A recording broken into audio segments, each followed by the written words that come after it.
I always was a builder. My parents always bought me blocks. So I think they kind of pushed me to be an engineer unknowingly. My mother always let us know that education was one of the most important things, and so did my father. And I chose mechanical engineering, where I went to UNC Charlotte and got my degrees, and then started building hospitals where I land now. So Dream Builder CM Group PLLC is a part of a brand, and the brand idea is just what it states. Dream Builders. We help people realize, map, and attain their dreams. Don't let other people define you. I'm a dreamer. A lot of my friends call me a dreamer. I live for dreams. They're like, Harvey, you need to be in reality. Well, I turn my dreams into reality. To me, my dreams are reality.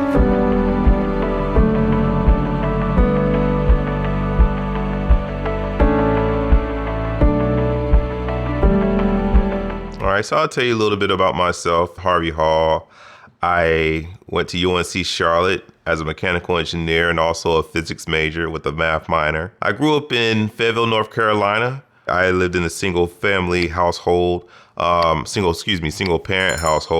with my mother, Sonia Simmons. That's my beloved, and my sister, Coach Shiana Simmons. Early on, I was very artistic, so very good at drawing, won a lot of drawing competitions, and then found myself in the musical side where I started playing the cello. I've been playing the cello since I was 12. I played in a lot of orchestras, played solo, played in a lot of weddings or whatnot. I also was in the academically gifted program in Cumberland County Schools since I was 6 maybe, and continued on through high school, both in reading and math. Math was one of my favorite subjects. Science was my favorite subject. And that was just very fun for me. I always was a builder. My parents always bought me blocks. So I think they kind of pushed me to be an engineer unknowingly. And so when I was getting ready to go to college, I was in between becoming a chef or a mechanical engineer. Talking to my guidance counselor, I sat down and thought about it, and I chose mechanical engineering, where I went to UNC Charlotte and got my degrees, and then started building hospitals where I land now. Life growing up for me as a child, when you don't have much, when you're a child, you don't realize it. But looking back on it now, I grew up in below the poverty line, with the government assistance or whatnot, free lunch, all that good stuff. Was born in a one-bedroom apartment off of the Merck people say, but it was Murchison Road in Fayetteville, North Carolina. If anybody is from Fayetteville, you know what that means. And so, didn't have the best things. Food was hard to come by, clothing, whatnot. I remember one time my family was even adopted by a family for Christmas because my mother couldn't get us anything. I didn't like the way that felt. I didn't like a lot of the hardships that I saw that, my mother went through. And I was determined to make a change for the better. Didn't like the environment that was around me, which my mother protected us a lot from the things that were going on around to where I was oblivious. But there was also a shining light through that my mother got saved in 1991. So a lot of the things that I could have got myself into, my mother shielded us, and also through the protection of Jesus Christ. I believe his hand was mildly upon my family to where we didn't get involved in a lot of things that a lot of people around us was getting involved in. Pretty much, mom kept us active in school and pressed on school from a very early age, let us know that education was important. She was a great encourager to let me know that I could do anything, and even if I was terrible at something, she made me believe that I was the best at it. Again, I did grow up in a single parent household, but my dad did, come around. He would take me to get my hair cut, and any awards that I received, he was at the awards ceremony, and he made it to some of my football games when I played Pee Wee football. My mother always let us know that education was one of the most important things, and So did my father. I speak a lot about my mother just because she was there every day. But I tell you what, if I got in trouble, I knew that my dad would be right there to show up, just to go ahead and make sure we stayed set straight. But college was always on the periphery. It was never a second guess for me and my sister.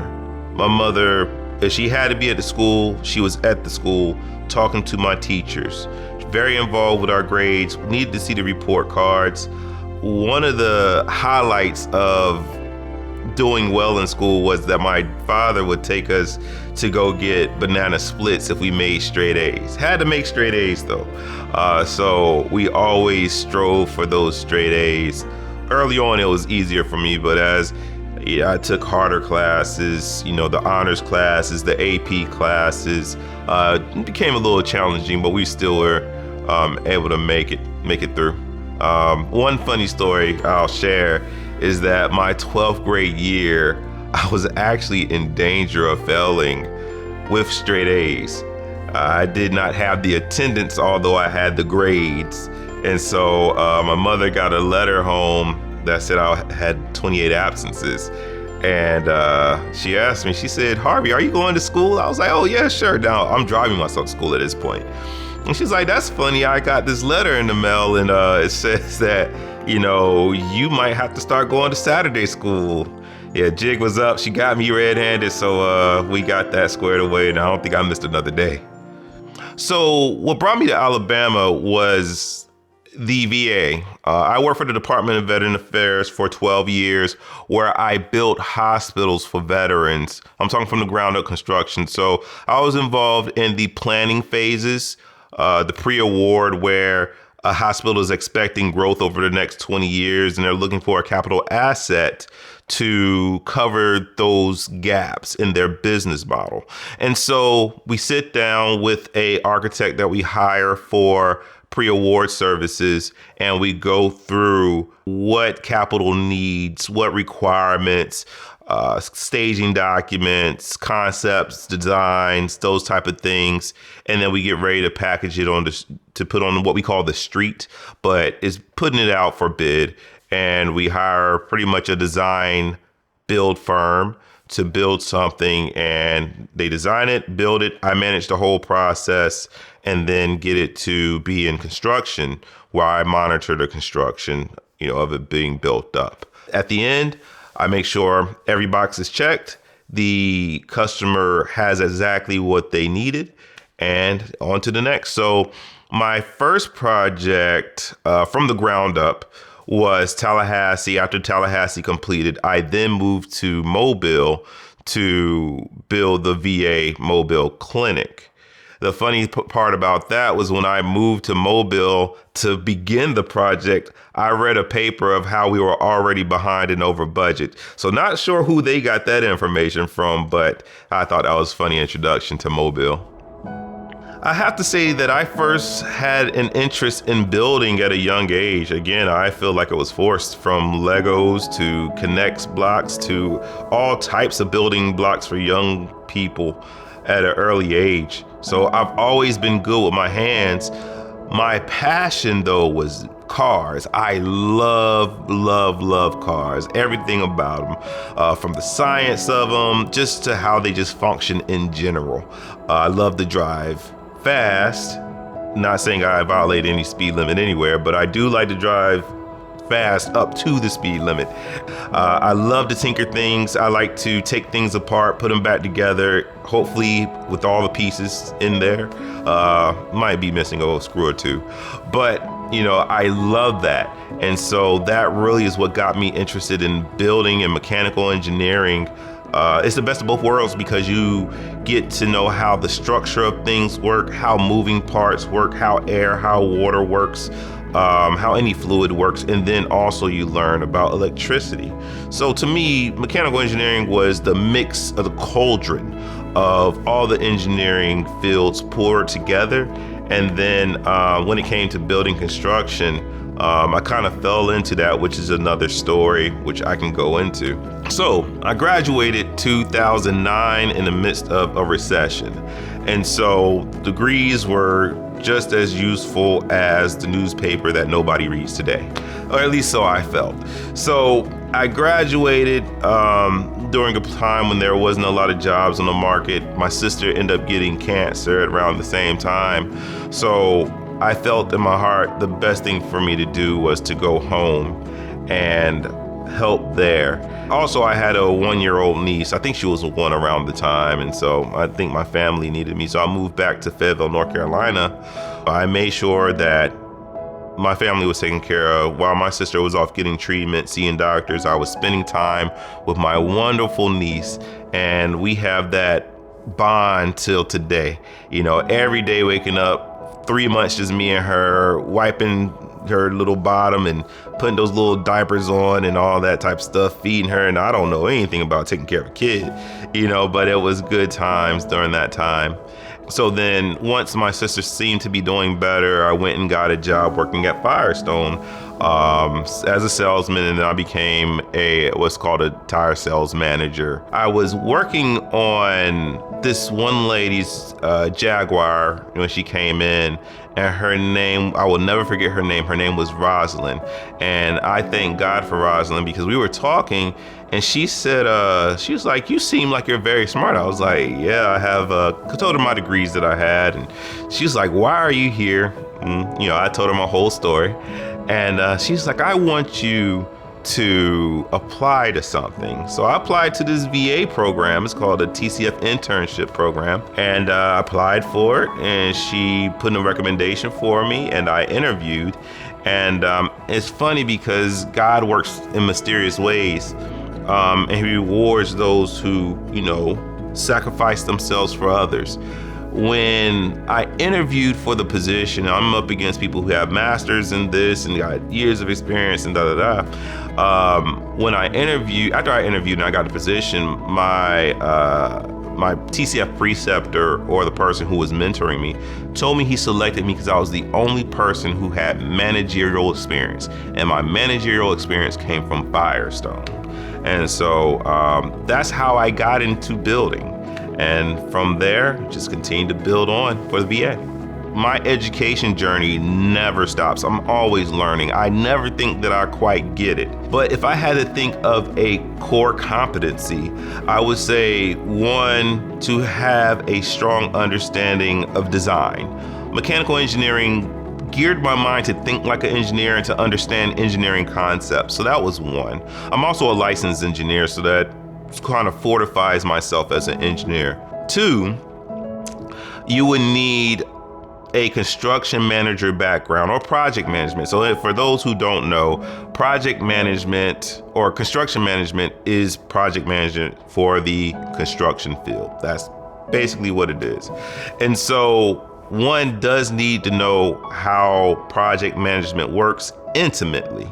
So that's one of the key things. Other items, auxiliary things one needs to know is how to negotiate. And that goes into the psychology of people, just to make sure that you're not being manipulated. So we are dealing with millions and millions and sometimes hundreds of millions of dollars, you know, so you'll come across all types of characters. Not saying that everybody has some type of nefarious intent in mind, but you do have to stay guarded. So I would say that's needed as well. Other things are just innate or personal growth. One needs discipline. One needs assertiveness. One needs to trust in oneself. And so I read a lot of self-help books, those type of things. And of course, my favorite self-help book of all time is the Bible. Many of the principles that I follow are biblical. And people wonder why I am as far as I am at the age I was. I was, you know, in mid-30s, I had done about $900 million of construction. That doesn't happen for most people in their mid-30s. And so I would sometimes walk into the office, sit down, and somebody would come into my office and ask who's in charge, and I have to raise my hand, that's me. And people will be so shocked because I'm so young. Also, I've had people who I manage who are old enough to be my grandfather at sometimes, or definitely my father at least. And so to be able to have conversation and still be respected, you have to have, one, the wisdom, two, the knowledge. You just have to stand on a lot of principles, know who you are, and be at the top of your game, be the best. And so again, just to recap, make sure you have your certifications, definitely project management, engineering know-how, and some leadership skills. That's definitely necessary. So some of the steps to build some of the large facilities that I've built or we've built as a team is, one, you have to define your need. So requirements gathering, that is me sitting with a couple of VPs of, surgery, clinics, eye care, pharmacy, the CEO of the hospital who knows the business side, some of the business managers. So I have a group of leaders who are looking to define the future or whatever they're forecasting over the next 15, 20 years and their needs. And they have assessed that they have a capital need that needs to be fulfilled in order to cover their gaps.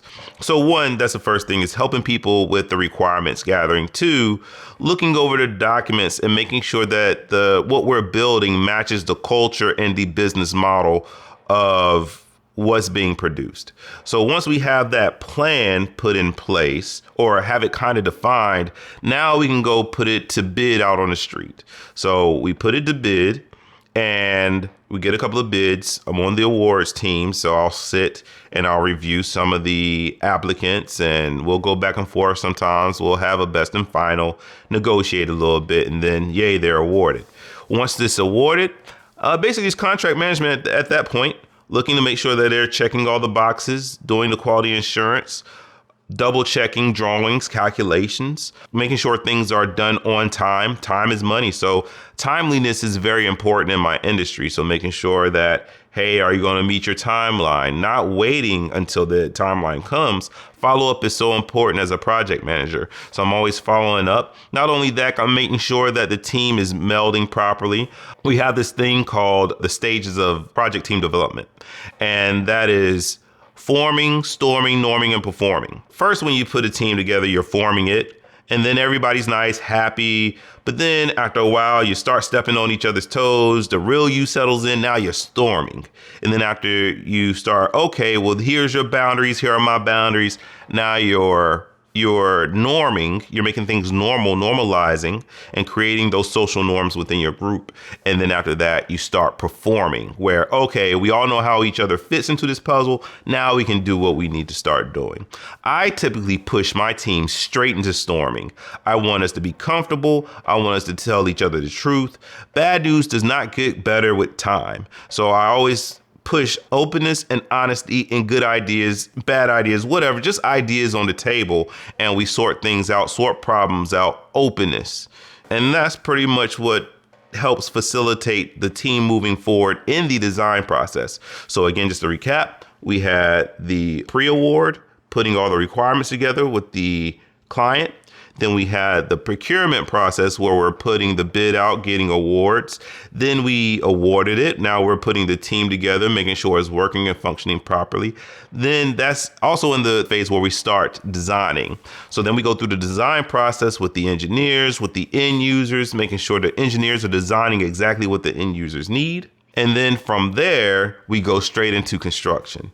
If we want to go a little bit of detail about how a building is constructed, first thing, you clear the land. That's the first thing. You clear the land. Then after you clear the land, you start putting in your site civil or your site utilities and start grading the site, moving dirt here, putting dirt on the other side wherever needs so that the water can drain properly on the site. And then you build the building pad. And after you build the building pad and the foundations, that's when you start erecting the building upward, building the frame. Then you build what's on the inside of the frame. And then you start putting in your finished work. Then after that, you start paving and putting all your pretty trees and landscaping. And essentially, that's when you have a built project. We go through many inspections, tests, make sure that's passed. And once all our inspections and tests are passed, that is when we accept the facility. If the government doesn't own it, then we are bound by the county and state rules where we will go through a certificate of occupancy process. Once we receive that, we can now officially get into the facility and start functioning. And then I may step in maybe 30, 60 days just to make sure everybody's functioning properly, make sure everything's working properly, taking care of any outstanding issues. And then after that, I'm off to the next city. So I'm on site during the design process. I'm going there whenever we have design meetings. But once we actually get the site, clear the site, and have my trailers on site, that's when I'm on site. Once I get trailers clearing, not too much I need to watch during the clearing process. After the clearing, I'm looking at everything else. We have clearing, then we have temporary utilities, and then they're putting the trailers up. At that point, I'm on site. It depends, because in my earlier years before I was managing multiple projects at once and had project teams, I was on site every day, 8-hour days, looking at the whole site. But then when I had a project team up under me, then I would go to each site maybe once a month for a week. I had a team in Raleigh, had a team in Fredericksburg, Virginia, had a team in San Antonio, Texas. So I would go spend, some time this state here, then next week I'll fly over here, then the week after that I'll fly to the next state. And then I have a week to myself at my home. That's pretty much how it went. It just depends on what cycle I was in my journey. So when I was a journeyman, I was on a team. I was there every day. Once I got into management, then I was on site every day, but just a different site. Managing contractors, it can be tough. You got to be versatile, meaning I am managing professionals down to those who may have reading issues. Let's start from top to bottom. So, the biggest thing with dealing with the project managers, the VPs of these big contracting offices is that you're dealing with egos. And they may not understand how you do business. And if they're generating tons of revenue, some may not even care. So in that end, you have to employ what's in it for them. More so, you have to employ those techniques of, win-win. What are you in it for? And using whatever that person is in for as leverage.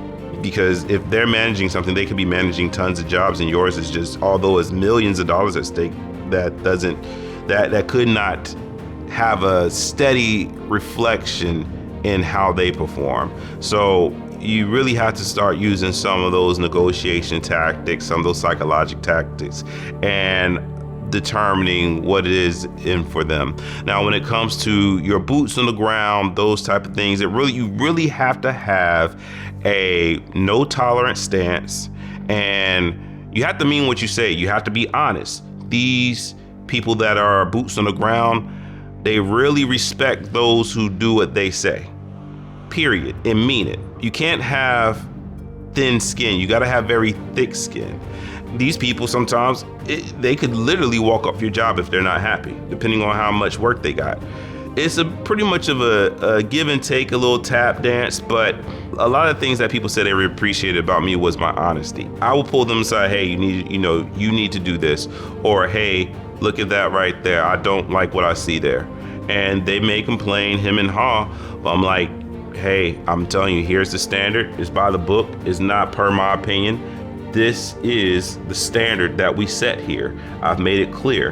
And so the biggest thing is just making sure that you're very clear and you set expectations up front and stand by them. No wiggle room. No doing this for somebody else because you like this person and don't like this person. You need to set the expectation, let people know what is expected up front, and then execute. Make sure you plan and make sure you know what you're talking about. People can sense, especially those who you lead, can sense when you don't know what you're talking about. So I have to be willing to do everything that I state and that I stand for. I have to be the example. I have to lead by example. I get there before they get there. I leave after they leave. And so there's no excuses. If I need to pick up some trash, there's no job too small. No job too small for me to do. And when they see that, they know that there's no excuses on the job sites that I work. Let's talk about just the challenges any young Black person may face entering into a professional atmosphere. There's rules that you don't know. Do you feel the need to be able to send money back or help in that? There's no, if this doesn't work, I can go to mama's house. Mama can't afford to feed me.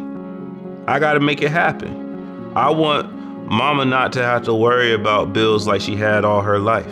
I have a chance to pull my family up out of the thing that we were born in. That's tough. That's a tough calling. When your family looks at you as a hope, because there's not much hope where you come from, that's something different.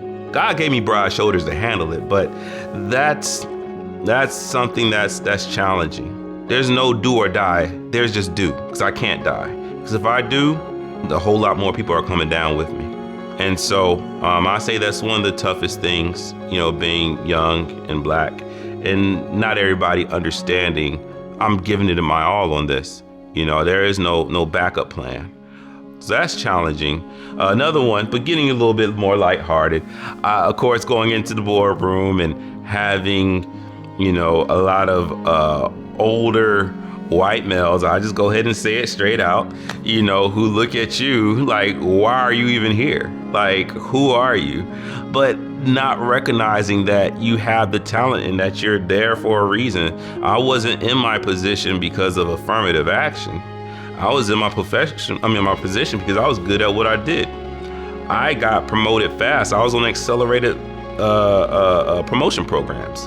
I had the genius, but people don't see that. They see your color. I had many times where I had to stop and pause because, a racist joke was told and I didn't appreciate it. I didn't find it funny, and I'll let you know. But not everybody has the courage to do so. I mean, you can just understand that dynamic of you're the only color in the room, period. When you go to conferences, you're the only color in the room. Same thing for engineering college. I mean, the only color in the room. And so you bear that I'm the representation of my race. Is it fair? No, it's not fair. We shouldn't think like that, but people do. Dealing with going into those boardrooms and knowing that people underestimate you already. So I got a chip on my shoulder. I got to prove myself, going in there, proving myself. And then when you do decide that, hey, I'm going to leave my color at my house and I'm going to step out and go into the boardroom just thinking as a man, somebody reminds you of your color saying, hey, I have a Black friend that does, why do you have to mention the race? Just say you got a friend. Why is that so important? And I understand it's somebody trying to relate, but it's just a constant reminder that, hey, you're a different color and we notice it. That type of thing can get frustrating over time. But, as you continue to walk in it, walk in the power of that God has given each individual and become comfortable with it, I normalize it. I bring things out to the open. And by making people uncomfortable, you make them comfortable. By bringing up things or asking questions that people typically wouldn't ask, or you see them wanting to ask the question or say something, but on their tippy toes about asking it. Now that I've been in the field for a while, I'll bring it straight up and won't have no second guesses about it. Can speak straight and firm without no stuttering and say what I mean and mean what I say. So there are a ton of differences of working on a public sector job and a private sector job. So with government, tons of paperwork, one. Two, in the government, there seems to be a thought of infinite money. Whereas in the private sector, you have to be efficient. You have to be great. You don't have waste because waste equals lost dollars. Lost dollars means lost profits, lost jobs, loss of lifestyle. In government, infinite money. And so there's a lot of processes that probably aren't needed. There's a lot of paperwork that probably isn't needed. There's procedures and this, that, and the third. But, you got to also think from a government's perspective as well, is that because you're handling the people's money, there has to be transparency. Transparency means paperwork, and it means some extra position for somebody to put eyes on. And so, you take the good with the bad. I think that government sometimes doesn't get the best deals because everybody knows that government work is going to cost more. And so government ends up paying more for things than private sector.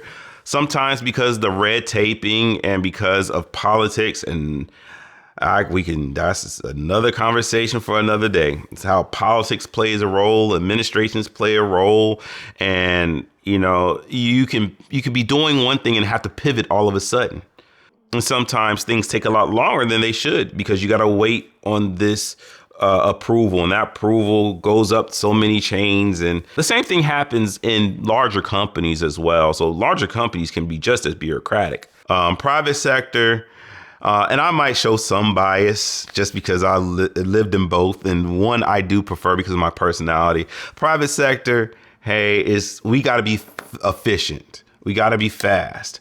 It's sink or swim. I like that. I don't like a place where, I cannot grow and still keep my job. I like the pressure. I thrive up under pressure. I have to be the best. I love competition. And it's not like I think I'm better than somebody. It's oh man, you're doing this better than me. I have to be better than you. And it's just like a pushing, iron sharpening iron. So I like that environment where the pressure is on. There's a lot less processes, especially in small companies. Now, again, like I said, if a company is big enough, they will function like a bureaucratic entity like the government. So when I think of private sector, I'm thinking of small businesses. So in a smaller business, power is pushed down to the lowest level possible. And therefore, that allows agility in a business, allows a business to make decisions faster. I don't have to bring a $5,000 decision up to the president of the company. I can make it right there because I have the authority, which makes a company very flexible and agile, which is needed in a always moving economy. So especially when construction, where you're dealing with so many problems and issues and you need fast problem solving because time is money, that's a way better scenario than anything. So that's pretty much the biggest difference to me in the private sector versus public sector is the ability to get work done faster and efficiently. If you like job security and safety, then I think public sector work could be for that person. If you like exciting, if you get a thrill, risk, new ventures, doing something that's never been done before, getting your hands dirty, I would say that's going to be more so your private sector. Traveling so much with the government, that was fun. I actually love travel. I'll tell you the good side and the bad. I won't say bad, the challenging side. So the fun side is you're going to different places, tasting different foods, meeting different people.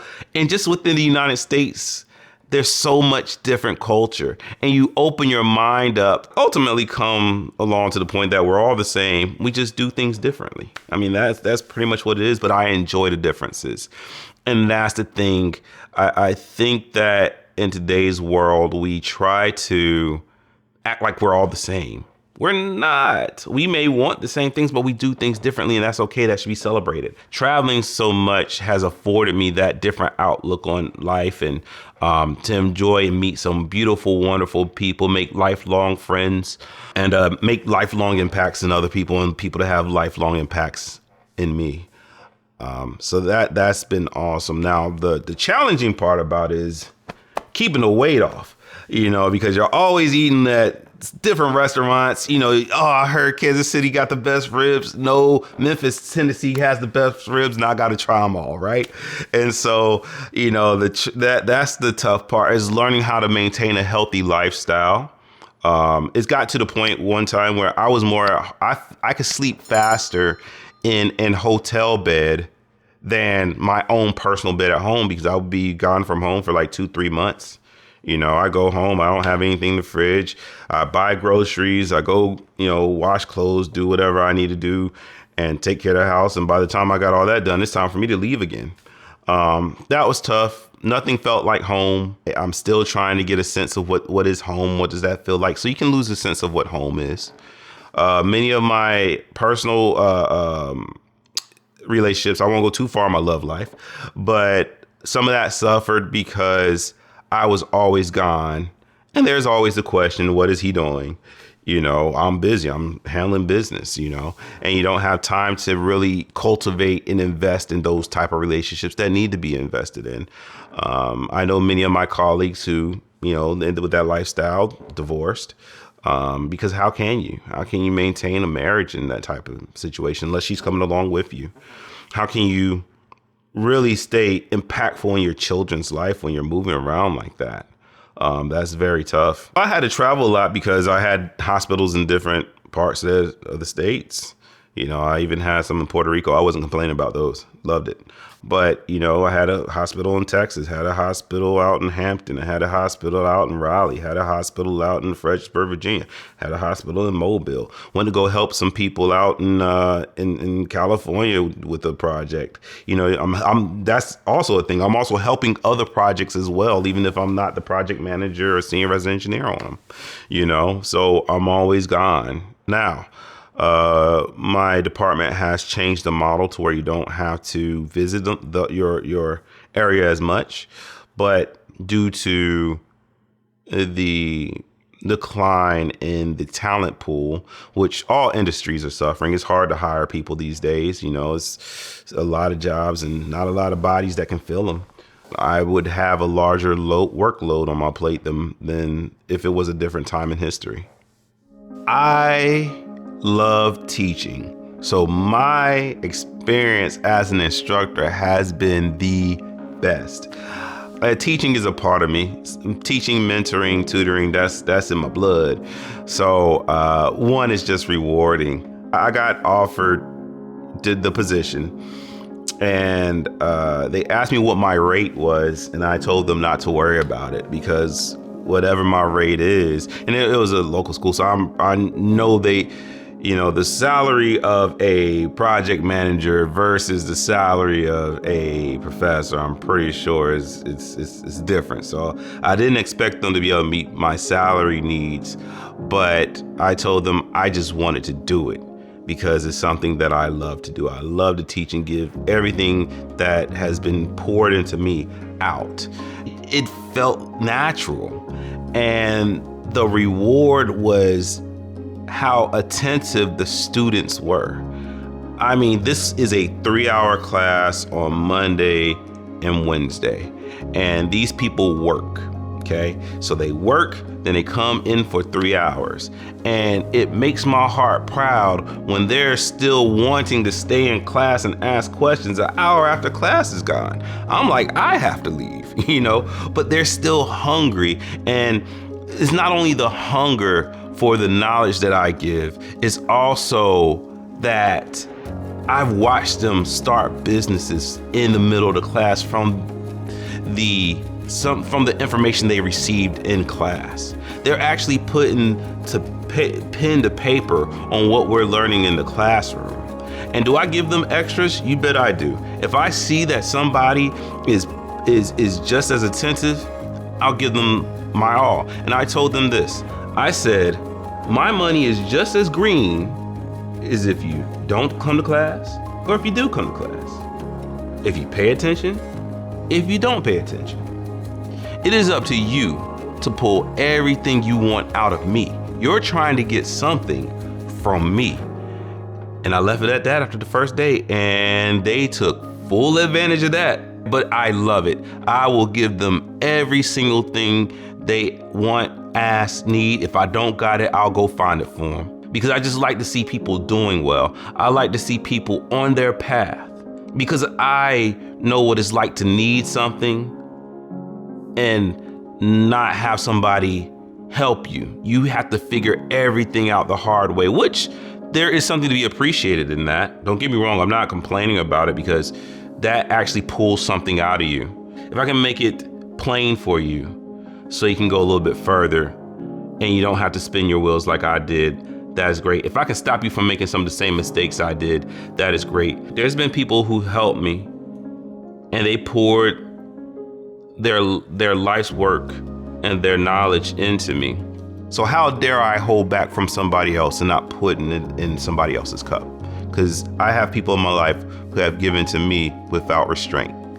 And so, yes, I enjoy teaching. I really do. I enjoy the instructor experience. My age, maybe yes, has played a role in how people perceive me.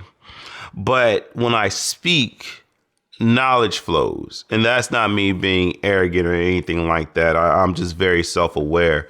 I've put a lot into this craft. I've read, and that's the advantage of me being single for quite a while, is I've been able to put all of my energy and effort on honing my craft as a project manager. I think I take people back a bit when they see me and don't see any grays, especially when they're older in my class. And I would say about 90% of my class is older than me. But when they hear the knowledge, they recognize that I've done some things. When they see the curriculum vitae, they know that I know some things. And I've actually had one like, how did you get all this wisdom in this short time? Anybody wants to know that secret, you can call me or email me at hhall@dreambuilderspllc.com, and I would love to tell you how. People appreciate knowledge. They appreciate honesty. I don't shoot anybody any bull. I tell you what I know, tell you what I don't know. And that's been well received. The genuineness in which I do everything and the love in which I do everything, I think has commanded a lot of respect from many people who consider my senior. And I treat them as such. I give them the respect as such. They lived a whole lot of life more than me. And my knowledge base does not trump the wisdom that they've garnered throughout the years. But no, race hasn't came up. It's been a great conversation, a great class. And, I'm looking forward to doing more of it. So my first project that I was the lead on was a fluoroscopy room in Pittsburgh, and it was a $2 million project. Of course, that pales in comparison to my largest one, which was above 300 million. Excuse me. It was shocking because I looked around. I'm like, y'all are really giving me this responsibility? Like, is this really mine? And they're like, yeah, here you go, figure it out. And it was fun because I had so much autonomy. And I know I just talked about government, how there is none. For some reason, God has blessed me with a lot of autonomy in my career. And so I was able to put some things into play that weren't in play, and improvements that I thought could be improved. And so my first meeting, there was like 30 people in that meeting. I said, oh no. And this is me stepping in the role. I said, this seems like a train wreck. And so I told everybody, I said, hey, look, we're only going to invite one representative from each division. I only need one, and that needs to be the decision maker. It was almost like a releasing, like, okay, now's my chance to prove myself. Now my chance to prove something to myself. I think I'm pretty good at what I do, but let's see how you do on your own. No training wheels. And I was willing to make mistakes. I was not afraid to make a mistake. The worst thing they could do is fire me. Fredericksburg was the $300 million project that we ended up doing. Now, I don't know if I can give too many specifics on that one without getting too much hot water, right? Or ended up on the news. No, I'm joking. But it was the largest clinic that we were planning on building, 500,000 square feet, had all types of services. I want to say it was either 26 to 32 services that was going in there. It was a shared project with DOD, Department of Defense. We had 5 stories that we were building. This is bigger than some of our hospitals. And so this is a very large clinic. And so, we went through the design. The design was tough, very, very tough design. Imagine having all the expertise and egos of the chief of surgery, the chief of pharmacy, the chief of medicine, just everybody, and everybody's competing for what they think is priority. You got all these people fighting to get prime real estate within the hospital, yet you have to come in, you have to referee, there's some give and take, some negotiation here and there. This is too big, this is too small, and get it done in time. And not only that, but you're up under the scope of some local congressmen. That's made it very, and then I'm a few minutes outside of DC, you know. So there's even more pressure, by the way. This is the largest project we've ever done. Get it done right. But I had a lot of support on that. I had an amazing team of engineers and activation managers. I'm going to get in trouble. I'm not going to name all the names, but I'm not going to name any names because I would be an hour. But a lot of good help on that. And it takes all the players being able to do whatever asked. I asked people to do things that were not of their job. But for a project of that impact size, we're talking about patient care. You got to bring people back to the whole purpose of what we're doing. Hey guys, we're serving our nation's veterans. I've walked those corridors of a 19-year-old who's lost his arm and his leg. 19. Hasn't even really started life. I've walked down those hallways, of veterans that were sick and had long-term illnesses because of what they gave up for this country and our protections. So getting everybody on the same page, that was very challenging, but I had a top-notch team. Everybody had their head in the game, ready to do what they needed to do. That was probably the funnest. That was probably the most at risk. That was most challenging.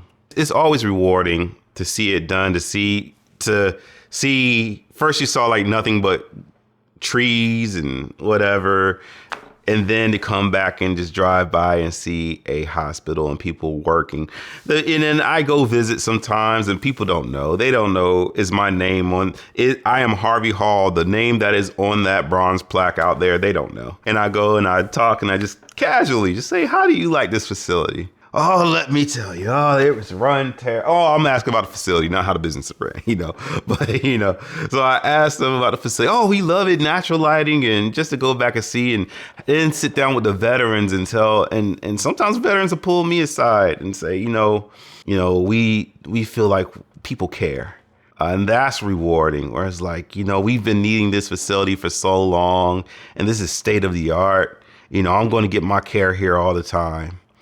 And that's the rewarding part. When I sit back and I look at the news and I see, VA Mobile, VA San Antonio opened, and listening to the veterans talk about how beautiful the facility is and how it's state of the art, that's wonderful to me. That does it for me. That lets me know that I'm doing this for a good reason, and it gets me geared up and ready to do the next thing. On a large construction project, you're going to see a lot of equipment. The short-term stuff that you'll see is a crane, just because cranes can be upwards $10,000, $25,000 a day. So you want that stuff in and out. So you'll see all types of cranes on the site. You'll see front loaders, bulldozers, graders, excavators, dump trucks. Those are the main ones you'll see on the site because you're moving a lot of dirt around. Either excavating, grading, leveling off a site, getting topsoil, bringing topsoil on, spreading topsoil, putting down aggregate. Site work is your most expensive line item if you don't have a site already prepared, in a construction project. So Dream Builder CM Group PLLC is a part of a brand, and the brand idea is just what it states. Dream Builders. We help people realize, map, and attain their dreams. I'm a dreamer. A lot of my friends call me a dreamer. I live for dreams. They're like, Harvey, you need to be in reality. Well, I turn my dreams into reality. To me, my dreams are reality. We want to help people realize their dreams and take them through the process, not through the ringer. Help them to see how efficiently and effectively we can take those dreams and turn them into a reality. A lot of owners or a lot of people with these ideas who aren't familiar with the construction design industry are scared of the process or don't know the process, get frustrated with the process. It's not like building a car. You're building something new every time. We focus on educating our owner so they can feel more in control and understanding of the process, more trusting of the process. And so the business does pre-planning services from helping you decide, what type of asset you need, what size, how much it costs, what's the maintenance behind it, what is the process to getting it, is it feasible, what does the land look like, is the land good, does it have utilities, is it going to cost me a lot to build up this land, should I buy new land or should I buy an existing building and renovate? We help make those decisions. Who's a good designer in the area? What qualifications am I looking for in a designer? What qualifications am I looking for in a contractor? Should I do a design build project or design bid build project or a CMAR, a construction manager at risk? What's the pros and cons of each? Should I do a cost plus fixed fee contract? Should I do a firm fixed price contract? How long is this going to take? Am I going to meet my deadlines? How do I meet my deadlines? And I can tell you right now, the contractor's not going to know all that. The architect's not going to know all that. You need somebody who has experience with both sides. And to me, a project manager, which a CM is a construction manager that does project management for construction projects. You need that individual who has seen the full range of everything, who has seen the pre-design, the concept, the procurement phase, the design phase, the build phase, and then the maintenance phase. That somebody who is knowledgeable in all fields has your best interest at heart and can answer any questions that you have. A smart person doesn't know all the answers, they just know where to get them. And we at Dream Builders, if we don't have the answer, we'll know where to find them.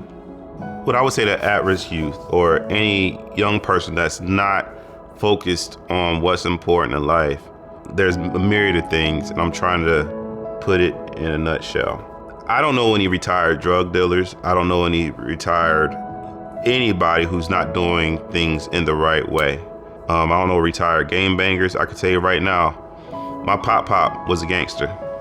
Sold drugs, ended up in jail for years. And unfortunately, we didn't get to see him pass because he passed in prison.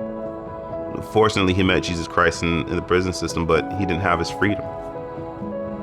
What type of life is that? 2,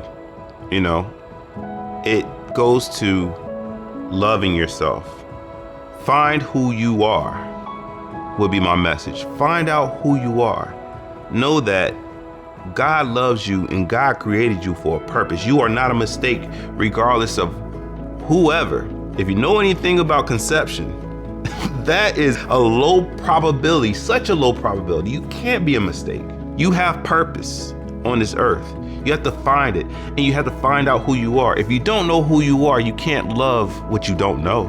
Don't let other people define you. Don't let other people call you bad or you won't amount to nothing. You'll be just like your cousin, your brother, your daddy, your mother.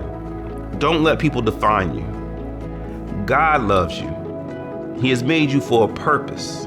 Spend time with him. Spend time with him. Shoot, you can spend time with me and I will help you find that path. I'm so passionate. That's the whole purpose of everything I do. The central heart of Dream Builders is to bring community back, to build our young people. All the businesses that will flow out of Dream Builders will be pushed back into the community so that we can pull what's in our young people out so that they can have a better future. Everybody is worth the same amount of love and compassion. Society would like to put people's value and equity based on dollars, not the creator. It's a man-made system. If you look and understand how large the universe is and what it's composed of, you realize money is nothing but paper. Your society is a construct, but what lies in you, the thing that matters, is your soul and your spirit. Find out what that is. That is what I would tell at-risk youth.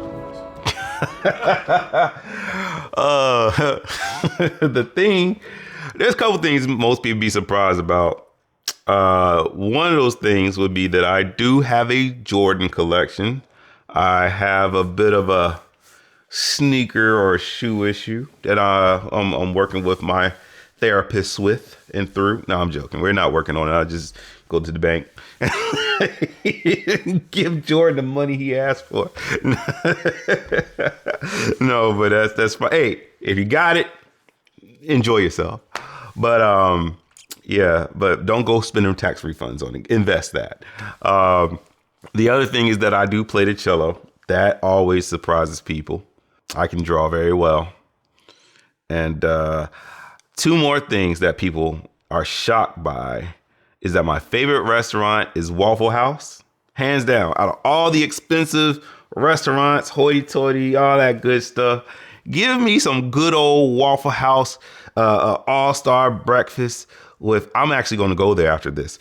Get me that bacon crispy, give me the scrambled eggs, the grits, those thick buttery grits, and a waffle, a blueberry waffle. And my favorite, I have many favorite servers, but Tessa is one of them. She's one of them. Bobby Joe. Yes, I know these people by name. I know. I mean, kids, they have all that good stuff. So that's one. What was the other one? I got to thinking about Waffle House and completely forgot the last one I was going to say that surprises people. Oh, I don't like to watch TV. And if I do watch any TV, my favorite movies are from the 1940s, black and white. I'm talking Casablanca, Gone with the Wind, Cat on a Hot Tin Roof. And what's my favorite, Cyrano de Bergerac. Oh, love that movie. Love it. Love the book too. But the acting, oh man, that's such a great movie. And, Paul Newman movies are always great. The Hustler. So those are some of the surprising things that people find out about me.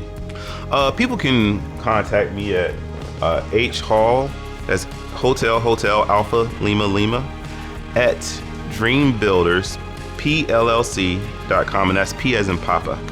And I know people always say, where's the P come from? P stands for the Professional Limited Liability Corporation. So DreamBuildersPLLC.com. Again, that's H Hall at DreamBuildersPLLC.com.